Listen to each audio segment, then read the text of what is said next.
Bismillahirrahmanirrahim. Assalamualaikum warahmatullahi wabarakatuh. Saya Ersa Andriani dengan NIM 120401042 dari kelas BKI 4A akan memaparkan mengenai jawaban dari soal-soal ujian akhir semester mata kuliah metodologi dakwah.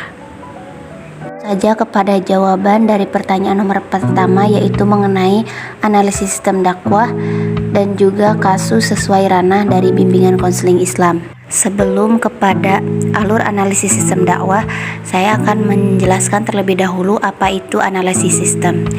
Jadi, analisis sistem itu adalah penjabaran dari suatu sistem informasi yang utuh ke dalam berbagai bagian komponennya dengan maksud agar bisa mengidentifikasi dan mengevaluasi berbagai macam masalah atau hambatan yang timbul pada sistem, sehingga nantinya bisa dilakukan penanggulangan, perbaikan, dan juga pengembangan. Adapun alur analisis sistem dakwah, yang pertama yaitu identifikasi. Nah, identifikasi ini dilakukan terhadap mad'u. Yang kedua yaitu pemetaan dan desain, yaitu medan dakwah yang akan dilalui. Yang ketiga yaitu perencanaan yang meliputi materi, media, dan juga metode. Dan yang alur yang keempat yaitu pelaksanaan, yang di dalamnya terdapat tujuan dan juga respon dari mad'u. Selanjutnya yaitu contoh kasus bimbingan konseling Islam. Di sini saya mengambil bimbingan akhlak guru BK dalam mengatasi perilaku negatif siswa di sekolah. Identifikasi. Dari hasil identifikasi diketahui bahwa mad'u yang merupakan siswa di salah satu sekolah memiliki permasalahan sikap siswa yang tidak mengindahkan peraturan sekolah dan tidak sopan baik dengan guru maupun siswa. Nah, hal ini disebabkan faktor internal mad'u, yaitu berbicara keras dan kurang sopan terhadap guru maupun teman. Adapun faktor eksternalnya, mad'u adalah pribadi yang baik hanya karena pengaruh keadaan keluarga dan lingkungan yang sangat kuat hingga terbawa arus.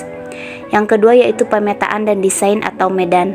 Medan yang dihadapi dalam bimbingan akhlak ini adalah lingkungan sekolah, sehingga dalam prosesnya pun harus disesuaikan dengan lingkungan yang akan dihadapi, dan dalam kegiatannya dilakukan secara langsung dengan individu. Yang ketiga itu perencanaan mengenai materi, media, dan juga metode. Dalam perencanaannya, bimbingan akhlak, materi yang disampaikannya ini ialah lebih ditekankan pada bagaimana menghilangkan perilaku dan sikap negatif, dan juga tentunya merujuk kepada Al-Quran dan Sunnah. Metode yang digunakan dalam bimbingan akhlak ini ialah dengan metode bilisan dengan prinsip hikmah, mau'idhah hasanah, juga metode tanya jawab. Dan yang terakhir yaitu pelaksanaan dari bimbingan akhlak. Dalam pelaksanaan bimbingan akhlak, guru ini sebagai konselor atau dai melakukan wawancara dengan mad'u agar mengetahui bagaimana permasalahan yang mad'u alami agar tujuan dari bimbingan akhlak ini mencapai tujuan yang diharapkan. Yang selanjutnya yaitu pertanyaan mengenai analisis SWOT tentang kecenderungan dakwah di Indonesia. Yang pertama dari strength atau kekuatan dakwah di Indonesia. Adanya penduduk Indonesia yang mayoritas muslim. Yang kedua, partisipasi masyarakat yang ikut serta dalam dakwah. Dan yang ketiga, peran aktif organisasi Islam yang ikut mengemban dakwah. Itulah kekuatan dari kecenderungan dakwah di Indonesia. Yang kedua yaitu weakness atau kelemahan kecenderungan dakwah di Indonesia. Yang pertama yaitu potensi dan juga sumber daya manusia yang dimiliki masih rendah. Dan yang kedua, kompetensi dai belum memadai, serta belum adanya kerjasama yang menggembirakan antar organisasi dakwah. Yang ketiga yaitu opportunity atau peluang dari dakwah di Indonesia. Yang pertama yaitu keberadaan Pancasila dan Undang-Undang Dasar 1945. Yang kedua, peluang akibat dari kemajuan ilmu pengetahuan dan teknologi atau IPTEK. Adapun threat atau tantangan dakwah di Indonesia, yang pertama yaitu adanya dampak negatif dari IPTEK, yang kedua sisi buruk dari globalisasi, dan yang ketiga persoalan kemiskinan, dan yang terakhir yaitu pemurtadan yang dilakukan oleh non-muslim. Pertanyaan yang ketiga yaitu mengenai tahapan operasional metode dakwah reflektif pada praktik bimbingan konseling Islam. Tahapan-tahapan dari metode dakwah reflektif dalam praktek bimbingan Islam yaitu diantaranya bisa melalui menerapkan metode-metode yang terdapat dalam Al-Quran, yaitu Al-Hikmah, Mau'idhah Hasanah, dan juga Mujadalah Billati Hiya Ahsan. Tahap pertama yaitu dengan menerapkan metode Al-Hikmah.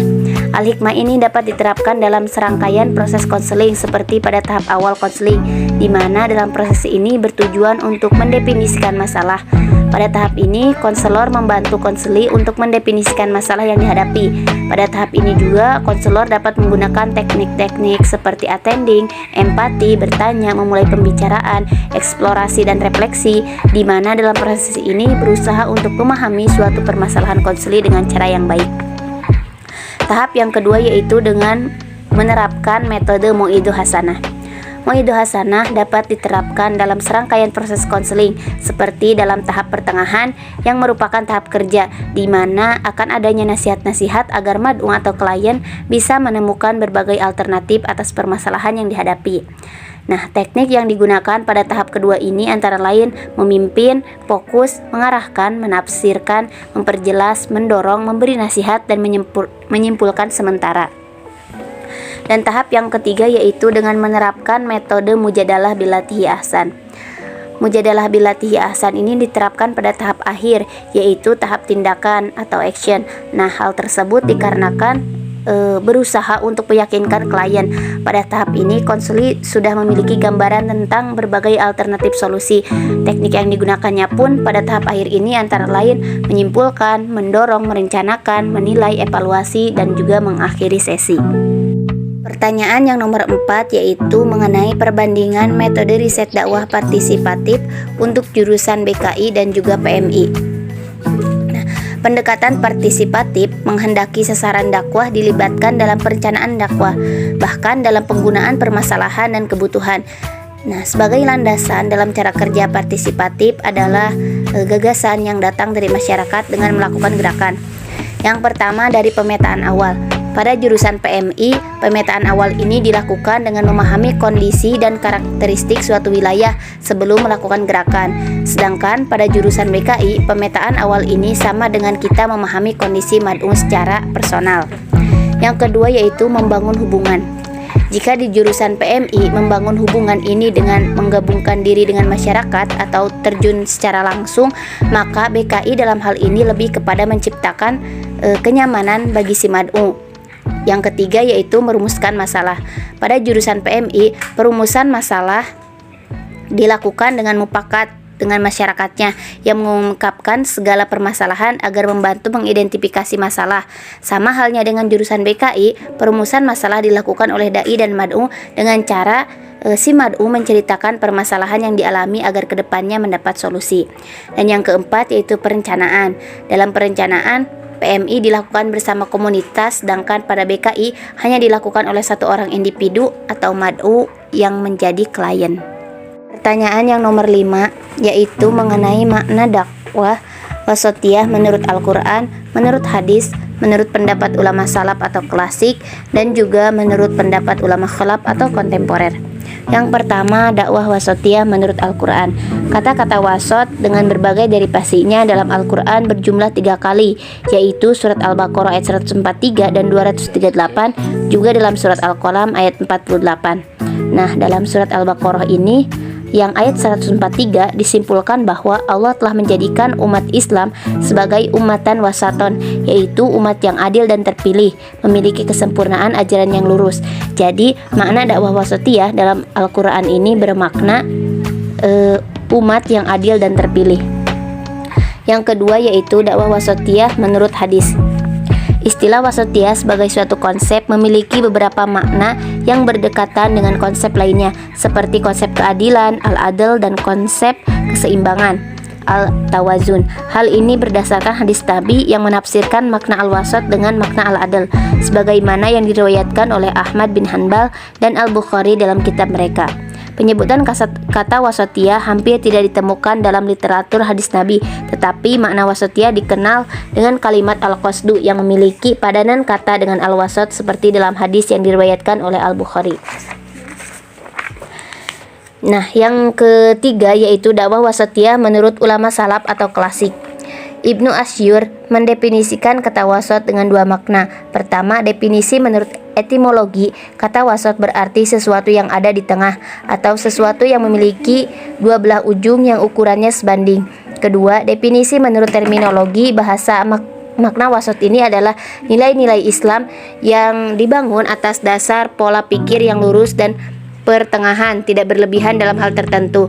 Dakwah wasatiyah berarti dakwah dengan moderat, mengarahkan umat Islam agar adil dan seimbang.